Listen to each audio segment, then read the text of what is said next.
What's happening? from Metallica. Got a little bit of a Zakk Wylde look, man. You got the crazy Zakk Wylde eye. I like that. Yeah. You know, we were just talking about that. We had Black Label Society in the summer, and actually he had been having problems with the blood clots. That's right. And Yeah. he still played the show, and then he just got done.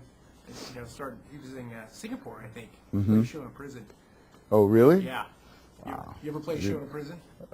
Yeah, it was my first gig with this band. Initiation gig, I always call it. Yeah. Well, you know, it's been a few years now. You've been in Metallica. Yeah. Has it set in? It's it's kind of, when I first joined the band, it was kind of like the first initial thoughts were how much work I had to do. You know, it's kind of like, oh, can I say shit? Sure, we can have that. Okay.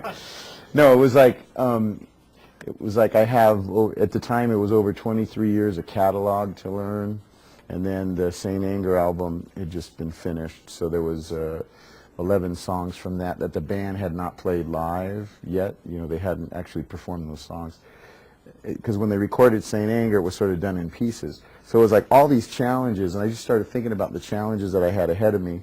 And so I wasn't celebrating so much in terms of, you know, wow, cool, yeah, party. You know, it was kind of like, okay, I got work to do.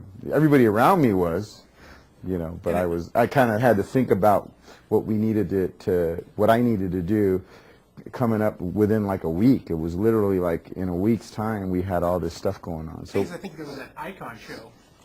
Yeah. Afterwards, that might have been. That was right after. In the Icon, basically, we worked up a medley, and we had worked it up about 4 days before the actual show. So we didn't rehearse it. You know, it was kind of like we worked up this medley, okay, and then I'm going to be on, you know, national television, and it's this big deal. So I kind of recorded it at a cassette. Luckily, when we put it together, I recorded it so I could practice it a little bit, because, you know, coming into a situation like that, cold turkey, you know, you've just done a million other things, and now, okay, we're going to do the MTV Icon, okay. Next place you're rehearsing it is on stage at the Universal Amphitheater, and you've got cameras on you and everything. I was like, oh, man. So you always got to think kind of, you got to be 10 steps ahead of these guys, because they're going to throw a lot at you, especially back then. Now everything's cool. Now I'm throwing stuff at them, so we're okay. So how did you handle the pressure? That's a lot of pressure. I mean, it wasn't just, I'm going to play a few Metallica songs. You're in the band now. What do you do? I mean, that's overwhelming, all that stuff going on. At the time, I wasn't married and I didn't have kids, so it was a lot easier to make the adjustment. I basically, you know, joined the band, and it was like I was down in L.A. I got the call, actually, to come down, and then, as you saw in the documentary, I got the gig, flew back up, and then I think it was like the next night I was having dinner, and I get a call from Lars at about 7 saying, yeah, you know, we've got this photo shoot tomorrow, so can you fly up? Can you fly up? And I was like, yeah. And he goes, I know it's last minute. I go, okay. He goes, well, can you fly up now? Can you fly up in 2 hours? And I was like, oh, wow, okay. You know.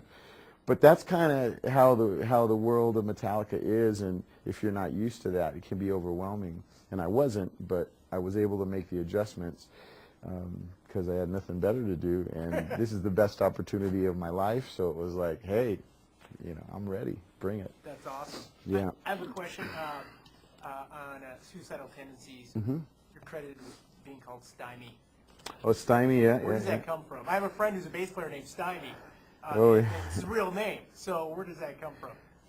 Stymie is an interesting character, an alter ego that was created by the band at the time, and I sort of inherited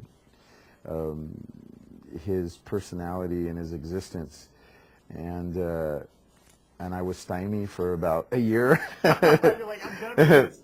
I was Stymie for a year, and then when I finally recorded my first album with them, I graduated to Robert Trujillo. I like it much better than yeah, Stymie. yeah. But that's true though, because that album was actually recorded just before, just like Saint Anger, it was recorded just before I got in the band. So yeah, Stymie was this invisible bass player who I became. Long story. Anyway, those guys used to drink a lot of beers and whiskey and tequila. So That's how Steiny was born.